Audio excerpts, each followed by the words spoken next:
Welcome back to Performance Tooling Secrets. I'm Mitch Bair, CEO at PTSolutions. Today, we're talking about something that still surprises a lot of shops: small diameter indexable milling. Because for a long time, indexable tools were only trusted when they were big. Big cutters, big inserts, and big machines. Anything small, everyone defaulted to solid carbide. But that's changed. Modern small diameter indexable tools are not what they used to be. And if you think solid carbide end mills are expensive now, they're about to get significantly worse. Let's start with the obvious question. Why would you run an indexable tool when a solid carbide end mill exists? Because carbide end mills are expensive, fragile, and unforgiving. They work great until something goes wrong. And in real shops, something's always going wrong. Indexable tools were created to move wear to a replaceable cutting edge at a much lower cost per use. That logic doesn't magically stop working just because the tool gets smaller. Old small indexables had problems: weak pockets, poor insert retention, and unpredictable performance. Modern designs have fixed that. Today's small diameter indexables have precision machine pockets, secure insert clamping, and purpose-built geometries, and real repeatability, especially in tools designed from the ground up to be small, not scaled-down versions of a big tool. There's a multitude of options from my friends here at Ingersoll and many others, with sizes down to 5/16 in diameter, including straight shank and modular options. The modular options are especially efficient as it allows you to load a fresh head in the spindle and keep running while you change inserts on the bench. Small indexable tools shine in slotting, ramping, high feed milling, and roughing pocket applications. Anywhere you're pushing material, seeing tool wear, or snapping carbide. If your solid carbide end mill is coming out looking like a pencil eraser, indexable should be on the table. The big advantage is cost per use. This is the part management understands. A solid carbide end mill, if you break it, you have to replace it. You wear it out, you pay more money to regrind it, and 4 to 6 weeks later, you could use it again. An indexable cutter, just rotate the inserts or change out the head. Same tool body, fresh cutting edge in minutes. And predictability beats perfect. Here's something machinists don't always like to hear. Solid carbide gives you great performance, right up until it doesn't.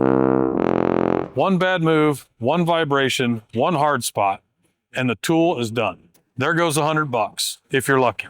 Small diameter indexable tools behave differently. They wear predictably, the edge slowly goes away, the sound clearly changes. You can rotate the insert and you're back in business. No regrinds, no guessing, no praying the tool survives the next pass.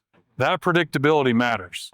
Most small indexable tools today are designed to run with high feed strategies. That means high radial engagement, low axial engagement, and very high feed per tooth.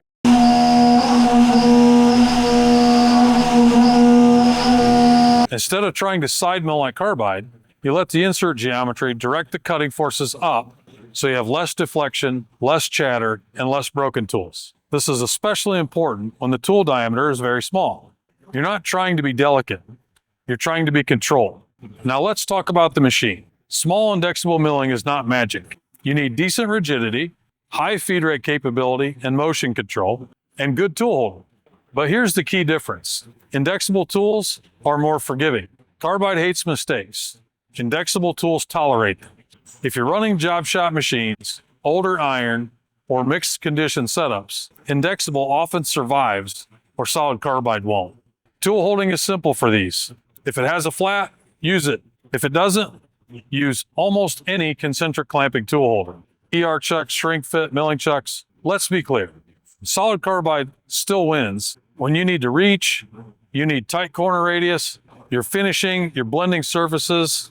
This episode is not anti-carbide. It's anti-using carbide for everything.